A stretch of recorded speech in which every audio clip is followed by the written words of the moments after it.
Bueno, muy buenos días a todos. Soy el teniente primero médico Federico Di Garnam y en el día de la fecha, junto a mi tutora, la teniente primera médica Anabela Longarini, vamos a presentar un Ateneo Central titulado Un hallazgo endocavitario.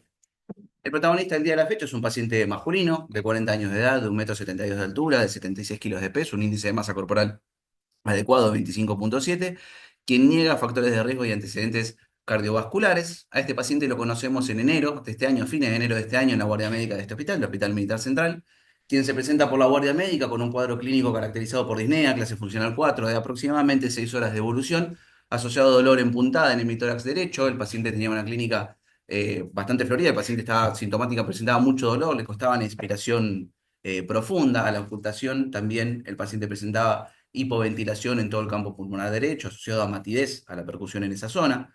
El resto del examen físico no tenía muchas otras particularidades. El paciente neurológicamente estaba lúcido, ubicado en tres esferas. Los ruidos cardíacos estaban normofonéticos, los silencios se encontraban libres. El abdomen estaba blando, depresible, ligeramente doloroso y distendido, pero los ruidos hidroaéreos eran positivos. En los signos vitales, el único hallazgo positivo era una taquipnea. El paciente estaba a 26 respiraciones por minuto. El resto de los signos vitales se encontraban dentro de los parámetros de normalidad. Como dije previamente, el paciente estaba en ese momento con dolor, estaba con una regular a mala mecánica ventilatoria, costaba el interrogatorio. Entonces lo primero que hicimos fue ingresarlo a hacer una tomografía simple de tórax. Cabe aclarar, el paciente hemodinámicamente no estaba descompensado, y los hallazgos en las imágenes de la tomografía son los que vemos en pantalla en este momento. Por la derecha son el mismo estudio, el mismo paciente, el mismo momento. Por la derecha vemos la ventana pulmonar y por la izquierda la ventana mediastinal. El primer hallazgo llamativo es un derrame pleural que luego sería cuantificado en el informe como moderado, ¿sí? Eh, lo vemos en el informe que tenemos a continuación, que dice una presencia de una lesión heterogénea de aspecto sólido que afecta a la región pericárdica. Eso, a primer vistazo de la tomografía, no era algo que habíamos podido encontrar. Sí se ve el derrame pleural moderado con componente intracisural y algunas imágenes nodulares de distribución anárquica, compatible, dice en el informe, en un primer término, como posibles implantes secundarios, con un posible secundarismo de esa lesión que afecta a región pericárdica. Vista esta imagen, inmediatamente lo que tratamos fue el malestar, el dolor del paciente. Lo ingresamos en la guardia médica, le administramos analgesia y ahí pudimos elaborar un interrogatorio un poquitito mejor del paciente, quien nos cuenta sus antecedentes personales y nos dice que viene con hemoptisis de aproximadamente 3 meses de evolución para ese momento, quien estaba en seguimiento por el servicio de neumonología de este hospital, de este nosocomio. El paciente es personal de Fuerza de Seguridad, de Gendarmería él, había estado destinado en organizaciones precarias, en lugares donde la posibilidad de que se hubiera contagiado tuberculosis era una realidad. Entonces se descarta dicho diagnóstico, se realiza una atención de Zil-Nielsen y una vaciloscopía, las cuales las dos resultan positivos, pero sí nos permite ver en el sistema de imágenes la tomografía que vemos ahora en pantalla. Es una tomografía que al momento que nosotros lo conocimos se le había hecho hacía aproximadamente 10 días antes. Ya se veía un derrame pleural derecho, pero leve, y se puede ver unos pequeños nódulos fundamentalmente subpleurales a nivel derecho, cerca de ese derrame pleural que nosotros habíamos dicho.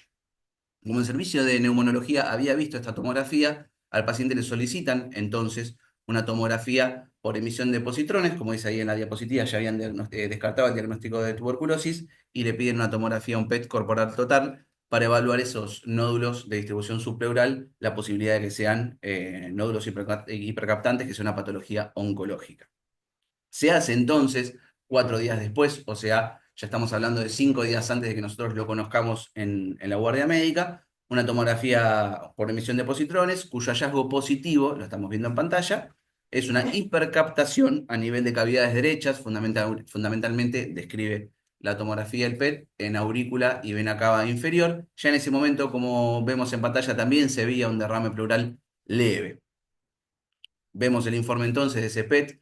Nosotros lo conocemos a fines de enero, esto fue el 21 de enero, o sea, en aproximadamente 7 días fue que el derrame pleural pasó de ser el que vemos ahora en pantalla al que vimos al inicio, ese derrame moderado.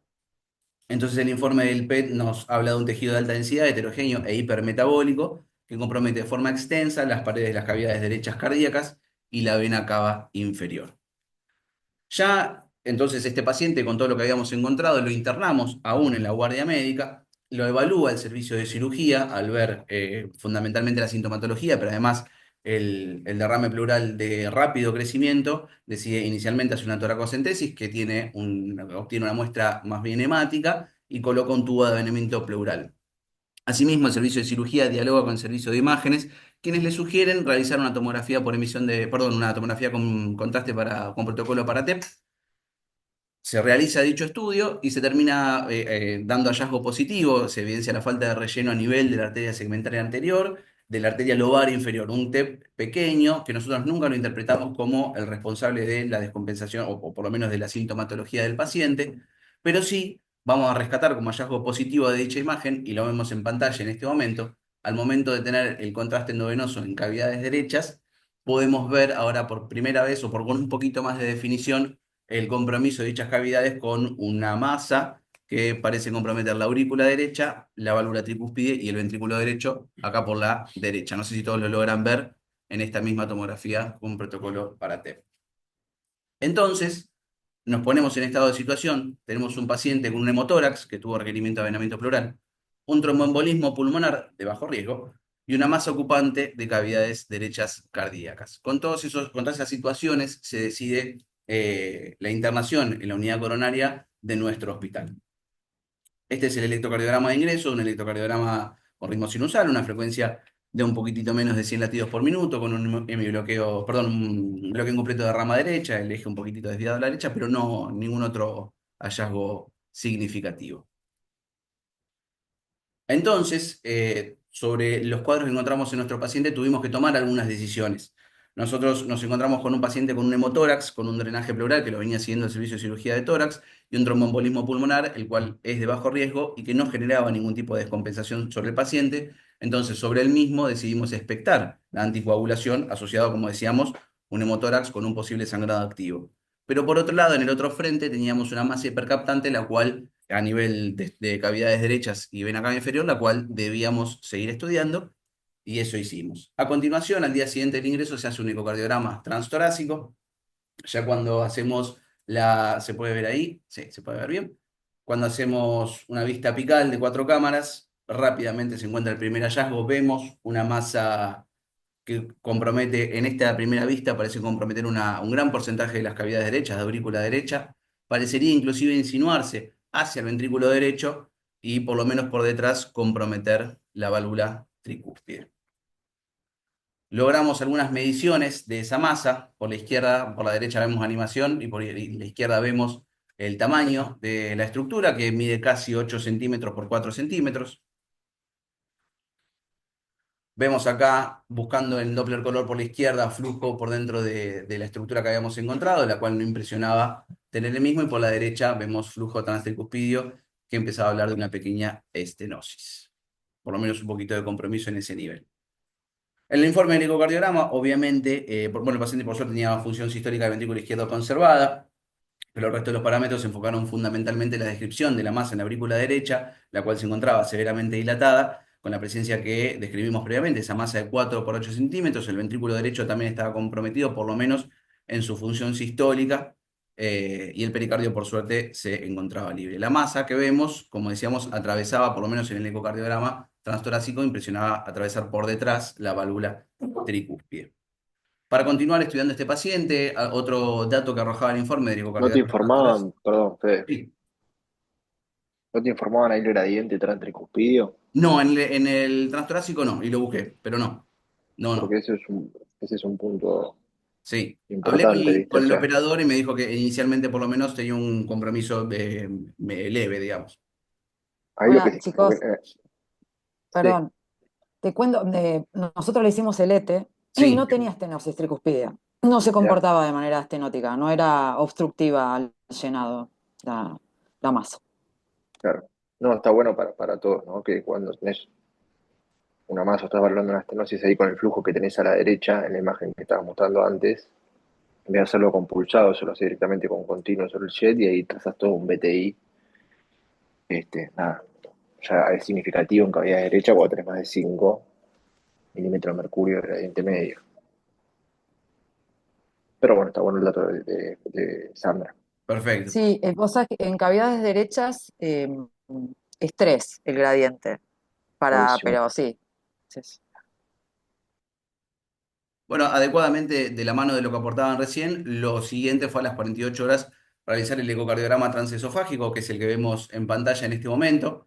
Podemos ver ahora cada vez con más definición la masa que habíamos nombrado previamente, en la aurícula derecha, ya se la ve con el componente del tejido que ya cada vez se lo ve más heterogéneo. Se ve una masa de movimiento anárquico asociada a la válvula tricúspide. Como habíamos dicho previamente, tenía compromiso del septum interauricular, o por lo menos los desplazaba el mismo. Decidimos ver si había algún shunt intracardíaco, si había pasaje de flujo interauricular, tanto por test de burbujas por la izquierda como por Doppler color por la derecha. El mismo resulta negativo. Y también pudimos realizar mediciones de la misma masa, pero a través de este método, a través del ecocardiograma transesofágico. Acá vemos, bueno, lo que nombrábamos antes, el patrón transtricuspidio, como decía la doctora, por lo menos de forma inicial no tenía un compromiso que nosotros pudiéramos cuantificar.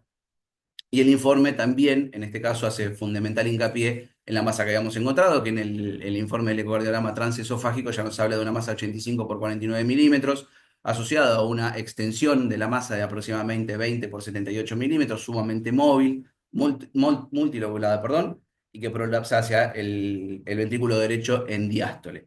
La desembocadura de ambas venas cavas se encontraban por lo menos por ese método libres, o por lo menos permeables, y no había hallazgo de shunts intracardíacos. La válvula tricúpide, como decíamos antes, es de difícil visualización por todo el compromiso que tiene esta masa. Una El pregunta, siguiente, Fede. sí. ¿Impactos en otros órganos tenía el paciente? Pues la realidad, lo móvil que era la masa, por lo menos es algo que iría a buscar, ¿no? Perfecto. Inicialmente, la tomografía por emisión de positrones, el único lugar donde captaba era en cavidades derechas, o sea, no tenía ningún otro foco hipercaptante. Y nosotros, si hablamos ya de impactos embólicos, no encontramos ningún otro, ni tampoco la clínica nos hizo pensar en eso. Ni en aspecto neurológico, ni nada. El paciente hasta el día de hoy, se externó ayer, neurológicamente siempre estuvo espléndido, ni tampoco tuvo ningún hallazgo ni imagenológico ni clínico que nos haga pensar en ese cuadro. Y Hay después, algo. Perdón. Por ahí. antecedentes de síndrome de El TEP impregnación, pérdida de peso, hasta ¿tuvo en Muy más este poco, la verdad es tiempo? que fue mucho más marcado todo eso del diagnóstico para acá. En los 3 meses previos que decía el paciente venía con hemoptisis, no fue algo que él refiriera como algo tan llamativo. De hecho, cuando lo conocimos en la guardia externa, era un paciente en buen estado físico. Ese mismo día había estado jugando con su hija, haciendo ejercicio físico. Así que en ese sentido, todo ese deterioro que uno espera en un paciente oncológico vino después de que lo diagnosticamos.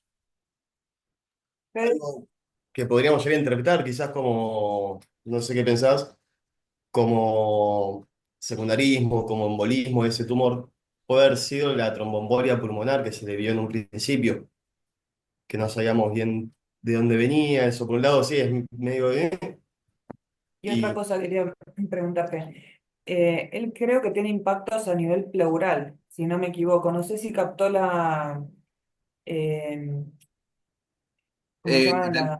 El Él en la primera estudio. imagen que le había hecho el servicio de neumonología veían algunos nódulos subpleurales, pero en la tomografía por emisión de positrones no era hipercaptante, en ningún momento se encontró, se interpretó lo que ahora vamos a seguir describiendo como el primario, nunca en ningún momento se encontró por las imágenes siguientes secundarismos. Importante, eso, a pesar de que nosotros quizás no le demos importancia, por la evolución del paciente, después seguramente lo vas a contar, es importante eso. Sí, sí, sí, sí, sí. No, no, No te quiero spoilear el caso porque yo lo conozco, pero... que hasta el momento no tuvo diagnóstico de ningún secundarismo, exactamente. Y digo, ¿no? Para jugar un poco también, o sea, antes de que tires el resultado, porque claramente vos ya lo sabés y nosotros no. O sea, vos decís que infiltración de la vena cava inferior no tenía.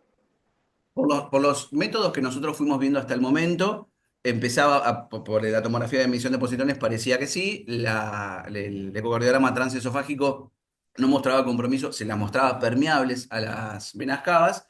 En el siguiente estudio, que es la resonancia magnética nuclear, es donde empieza a ver de forma más clara un compromiso ya un poquito más franco de las venas cavas, sí. Porque si No, tenés perdón, si es me parece, infiltrante de vena cava inferior. Sí, perdón, Sandra, perdón. no, no, discúlpame que tengo un delay. No, digo que me parece que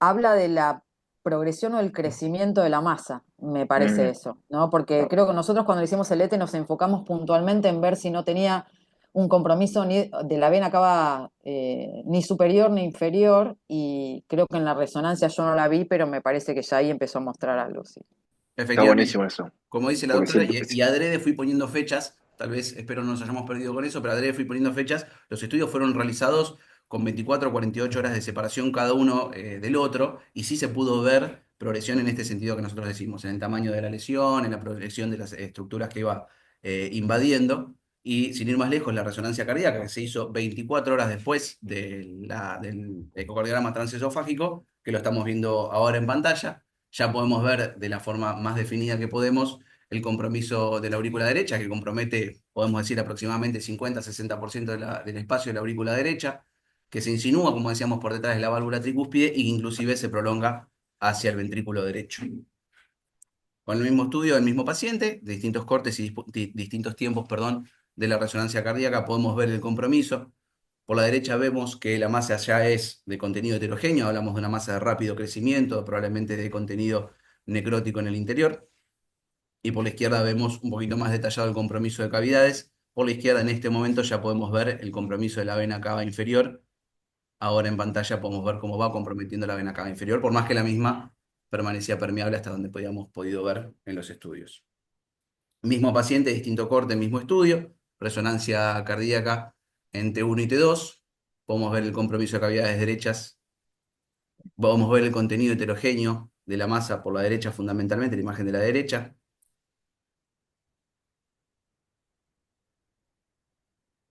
El mismo paciente, ya en un realce tardío.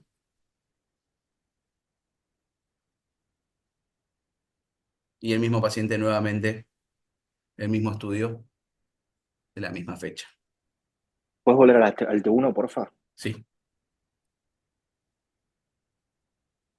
Porque ahí ven que la masa está un poquito más hiperintensa en T1, como si tuviese, eso es más un signo de hiperemia, para eso se usa el T1, el T2 lo utilizaríamos para el edema, y técnicamente las imágenes que están marcadas ahí como T2 son un mix en realidad entre un T2 y un T1, que son las imágenes que se usan para cine, por ujú, eso, digamos, corre. Está bien, digamos, son más ponderadas en T2 que en T1, pero no son T2 puro, entonces uno no puede decir, digamos, que eso vendría a ser edema, y justamente la hiperintensidad esa es propia del contraste de la resonancia por la claro. mixtura entre los dos cines. Pero parecería ser que, nada, ¿no? O sea, es una imagen que está hiperitensa y en T1, como si tuviese hiperemia hipervascularizada, capaz que por eso puede ser el rápido crecimiento. Digo, pensando en voz alta, no, desconozco el diagnóstico. Bien, Viniendo de vena cava inferior, o sea, a mí me quedan tres diagnósticos diferenciales. A ver si. Yo pienso que podría ser o un hipernefroma, un hepatocarcinoma y una leiomyomatosis uterina, pero bueno, es varón, entiendo, el sí, paciente. masculino. Pero bueno, adecuadamente, hablando de esa hipervascularización, ahora cuando lleguemos al diagnóstico es algo compatible con lo que después terminamos llegando a diagnóstico. Yendo al informe de la resonancia, ya nos informa en la aurícula derecha una masa, una lesión sólida de 107 por 87 por 53 milímetros. Ahora sí que nos habla que infiltra el techo de la aurícula, la válvula tricúspide y también la vena cava inferior.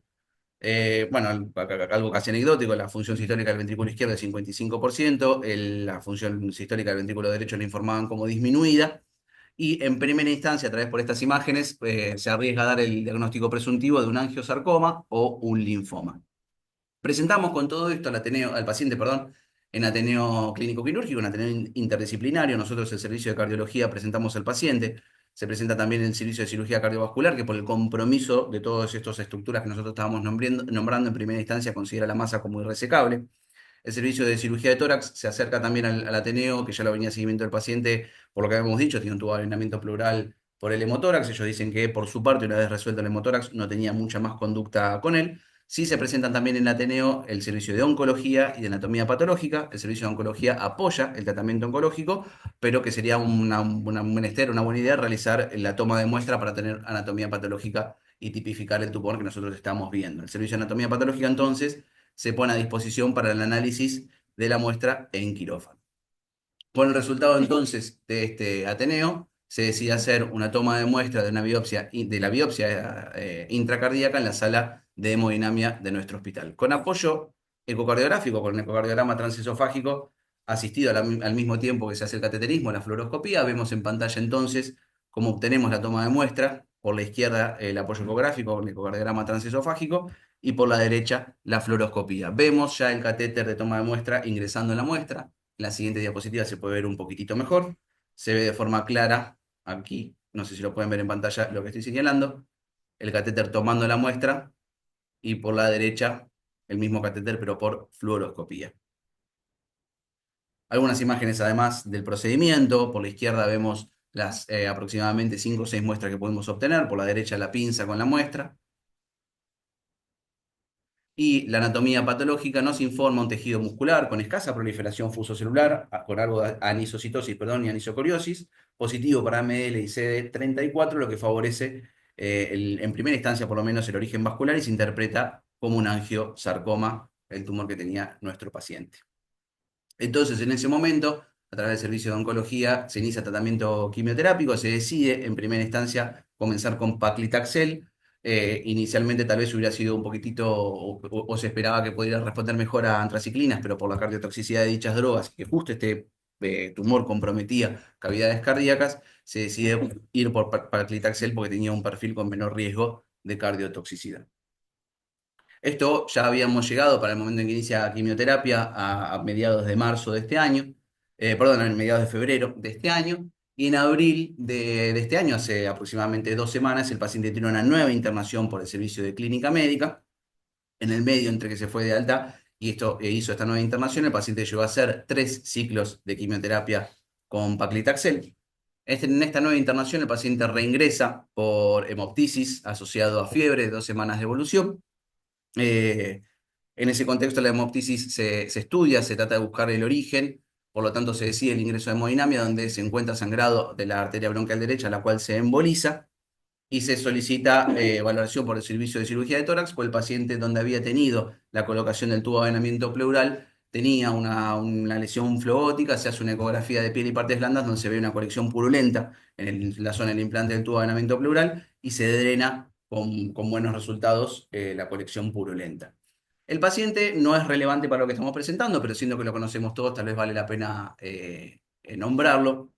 Desde que se fue de alta la primera vez hasta esta internación en abril de 2025, tuvo algunas intercurrencias de por medio, fundamentalmente desde la parte cardiológica, algunos signos de sobrecarga hídrica, de insuficiencia cardíaca, más que nada por el compromiso de cavidades derechas, lo cual se trató como una insuficiencia cardíaca, se hizo balance hídrico negativo y pudo continuar el tratamiento de forma ambulatoria.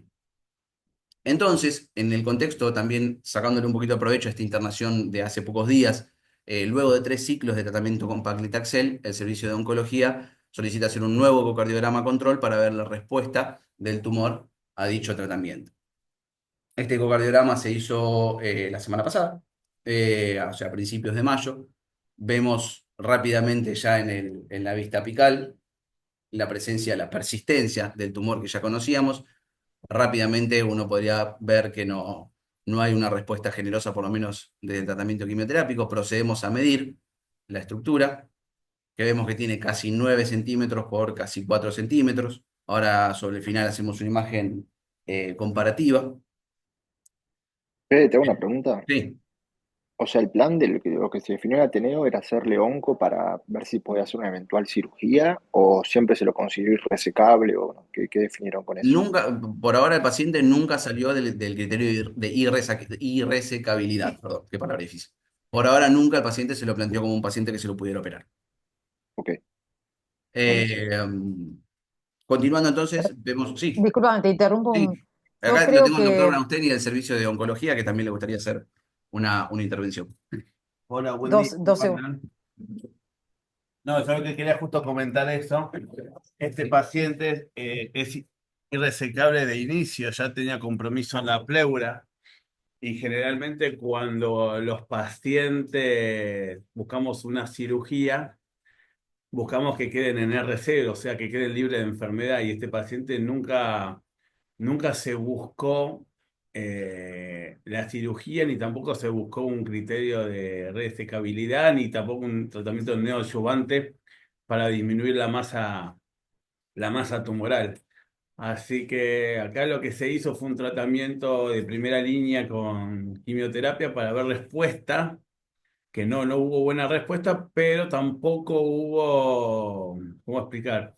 Eh, no hubo, no salió mal la parte cardiológica. O sea, yo pensaba que el paciente iba a tener más insuficiencia cardíaca, más signos de sobrecarga y no lo tuvo. Entonces, y debido al estado general del paciente, que es bastante bueno, pensábamos que iba a ser peor, la verdad que bastante bueno, decidimos que una vez que esté libre de enfermedad, o perdón, libre de infección, realizar una segunda línea de quimioterapia con un esquema más fuerte que el que recibió, porque en ese momento el estado general del paciente no era el mejor.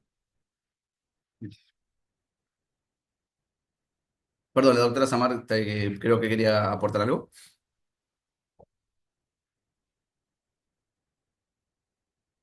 Continúo entonces. Estábamos viendo, retomando el ecocardiograma transtorácico, perdón. Vemos ya desde una vista subsifoide, continuamos midiendo la masa, la estructura, que ya estábamos acá viendo 9 por casi 5 centímetros de tamaño. Nuevamente el patrón transtricuspidio. En esta ocasión tampoco llegaba a generar, por lo menos lo que pude hablar con el operador, un compromiso hemodinámico a ese nivel considerable. Vemos por izquierda y por derecha, comparativa del ecocardiograma, el primero que le hicimos a los 2 días de que lo internamos, y por derecha que le hicimos hace pocos días, con varios meses de separación y 3 ciclos de paclitaxel en el medio. Como vemos, la masa tendió más al crecimiento que a disminuir de tamaño. El ecocardiograma, bueno, el informe, el hallazgo positivo fue hecha de forma comparativa fundamentalmente. El hallazgo positivo es el tamaño de esta masa a nivel de aurícula y ventrículo derecho, la cual la describe con un tamaño de 8,6 por 4,4 centímetros. El ventrículo derecho permanecía dilatado, con función sistólica deteriorada. En este contexto, entonces, en todo esto se realiza un nuevo ateneo interdisciplinario. El paciente ahora estaba cursando internación, su equipo médico de cabecera era clínica médica, el servicio de cuidados paliativos. Nos presentamos el servicio de cardiología, cirugía de tórax, oncología, cuidados paliativos, y resume un poquitito lo que nombraba recién el paciente. Se decide, lo que nombraba, perdón, el doctor Blausteri recién, lo que se decide respetar la autonomía del paciente respecto a las medidas invasivas y cómo continuar el tratamiento, y en ese momento, por el cuadro infeccioso, se decide, por lo menos por un tiempo, pausar el tratamiento quimioterápico cuando, clínicamente e infectológicamente mejor el paciente, retomar eventualmente el tratamiento. Ese es el paciente que tenemos hasta el día de la fecha. Como decía, se externó el día de ayer. Y con todos los hallazgos decidimos de este paciente, con la caracterización del tumor, la respuesta al tratamiento y demás, decidimos hacer una revisión bibliográfica. Lo primero que buscamos es un estado de arte del Diario Americano de Cardiología, de Cardio-Oncología puntualmente. Este fue publicado en el año 2020 y nos ayuda un poquitito a orientarnos a cómo podemos encarar o enfocar en primera instancia lo que ellos describen como masas cardíacas. Las distintas masas cardíacas que podemos encontrar hablan de alteraciones estructurales, de vegetaciones de trombos y en este caso de tumores, que es lo que nosotros vamos a seguir. Nosotros nos tenemos que basar inicialmente en la probabilidad. El 90% aproximadamente de los tumores que encontramos a nivel cardíaco suelen ser secundarismos. El 5 a 10% restante hablamos de tumores primarios, y por suerte, aunque no es el caso de nuestro paciente, pero por suerte el 90% son benignos, mientras que el 10% restante ya son malignos. También nos habla esta misma guía, en este mismo flowchart, nos habla de el rol de cada una de las imágenes que nosotros podemos pedir como estudios complementarios. Siempre el ecocardiograma es de lo más rápido, barato y accesible. Nos permite rápidamente ver la morfología, dónde se encuentra, ver si tiene o no compromiso hemodinámico de algún tipo. Y ya luego tenemos estudios de mayor complejidad como tomografía por emisión de positrones y resonancia cardíaca magnética, que cada uno tiene sus indicaciones. La tomografía nos permite evaluar un poquitito más las estructuras anatómicas. Si decidimos hacerlo con contraste, nos evalúa la posibilidad de que tenga compromiso, de que tenga enfermedad coronaria. Si hablamos ya de la tomografía por emisión de positrones, nos permite ver si la masa que estamos viendo es hipercaptante o no, pero también nos agrega el dato importante de la presencia o no de impactos en otros lugares, de secundarismos o otros focos hipercaptantes. Y por último, la resonancia magnética cardíaca es la que nos permite ver con mayor definición todas las estructuras y además nos permite empezar a caracterizar la histología de ese tejido. En la siguiente imagen nos da un pantallazo de cuáles son las estructuras o los tumores o las masas intracardíacas más frecuentes según la ubicación. Nuestro paciente adecuadamente tenía una presencia de una masa en la aurícula derecha y uno de los elementos que más frecuentemente se encuentran en ese lugar es un angiosarcoma, como tiene nuestro paciente. Y de los angiosarcomas nos empieza a dar unos primeros lineamientos de cómo empezar a trabajar estas patologías. Frecuentemente son tumores altamente vascularizados, con infiltración miocárdica, con necrosis, mitosis, pleomorfismo. La biopsia normalmente, si es posible, sugieren realizarla y que siempre, y eso lo vamos a ver en las siguientes revisiones en las siguientes publicaciones que vamos a ver a continuación, lo mejor que le podemos ofrecer a nuestro paciente, la mejor sobrevida, la mejor calidad de vida y la mayor cantidad de tiempo de sobrevida es realizando la resección quirúrgica, completa si fuera posible o parcial llegado al caso. Como resumiendo un poquitito entonces, los angiosarcomas son tumores muy agresivos, típicamente en la aurícula derecha, frecuentemente, igual dice la guía, son irresecables por el compromiso anatómico, por esta mucha agresividad y crecimiento rápido. Afectan más frecuentemente a hombres con un pico de incidencia en la cuarta década de vida. Fíjense que nuestro paciente es hombre en su cuarta década de vida. Metastásicos en el 40-80% de los pacientes. Eso, por suerte, en nuestro paciente al día de la fecha no lo encontramos. Sí, es importante saber que todos los sarcomas, pero todos los sarcomas, siempre hay que estudiar el tórax, porque es el primer sitio donde hay metástasis. Por eso es importante ese dato, el derrame pleural. Exactamente, y en el siguiente ítem, como decía el doctor, el debut sintomático frecuentemente está asociado ya sea a derrame pleural o pericárdico. Nuestro paciente, recordamos, hizo un hemotórax como debut sintomático. Todo esto corriéndose un poquito de la hemoptisis que habíamos nombrado inicialmente. Y a pesar de todo, todos los pacientes en general tienen mal pronóstico con 6 meses o menos de sobrevida que aquellos que no tienen resección quirúrgica al momento del diagnóstico. Entonces, nosotros tenemos un paciente donde, como decíamos inicialmente, no podíamos ofrecerle en primera instancia la resección quirúrgica. ¿Qué alternativas le podemos ofrecer? En el año 2017 en Estados Unidos se publica el trabajo que vemos en pantalla, que lo que habla o lo que analiza es la posibilidad de hacer quimioterapia neoadyuvante en los sarcomas de cavidades cardíacas derechas para ver la posibilidad de con ese tratamiento acercarlo a poder ser resecable. El estudio es un estudio retrospectivo, con 44 pacientes, no tiene una población muy alta, con los datos obtenidos desde 1990 hasta 2015. En la tabla 2 vemos qué tipos de tumores encontrábamos, la gran mayoría, casi el 70% hablábamos de angiosarcomas, y los divide en pacientes que recibieron quimioterapia y aquellos que no pudieron recibirla y se pudo hacer el procedimiento quirúrgico de todos modos. Y por debajo a la derecha, la tabla 4 nos habla de qué tipo de intervención recibieron cada uno de los pacientes. Algunos tuvieron que recibir repetidas cirugías, la gran mayoría, cerca del 82%, lo que recibieron o lo que se les realizó fue una reconstrucción de aurícula derecha con pericardio. Algunos tuvieron que hacer cirugía de revascularización de la arteria coronaria derecha por compromiso, por la asociación anatómica, digamos, de la arteria con las estructuras que puede comprometer un tumor en esa localización, y algunos fueron sometidos a el reemplazo de la válvula tricúspide. ¿Se sabe qué tratamiento se hicieron de quimio? Los pacientes, como fue un estudio retrospectivo, Aparte, perdón. es muy viejo, porque tiene como Sí, 25 tal años. cual. Es un estudio tal cual. A fin de poder obtener una muestra, no todos los pacientes recibieron el mismo tratamiento quimioterápico, sí trataron de agruparlos en pacientes que pudieran evaluarlos, decía el trabajo, cada 2 ciclos de quimioterapia, o sea, aproximadamente cada 6 semanas, pero no todos recibieron el mismo tratamiento. Exactamente. Continuando entonces, lo que muestra en la siguiente, en la tabla 5, son los outcomes que se cumplieron, que sucedieron en los pacientes que se pudieron operar en los postoperatorios. Vemos que, si bien como decíamos, las poblaciones no son muy grandes, aquellos que recibieron quimioterapia neoadyuvante fueron 32 pacientes y los que no recibieron nada son 12 pacientes, pero en forma porcentual vemos que la incidencia de sangrados, de ACV, de insuficiencia renal y de muerte a los 30 días es menor en aquellos que se pudieron hacer la resección y recibieron quimioterapia neoadyuvante. Y creo que más importante aún, en la tabla 6 lo que muestra es, medido tanto en mediana como en media, la cantidad de meses que tuvieron de sobrevida posterior los pacientes, aquellos que recibieron terapia neoadyuvante y los que no recibieron nada. En general, los pacientes que recibieron quimioterapia neoadyuvante, el promedio de meses de vida es el doble que aquellos que no recibieron quimioterapia.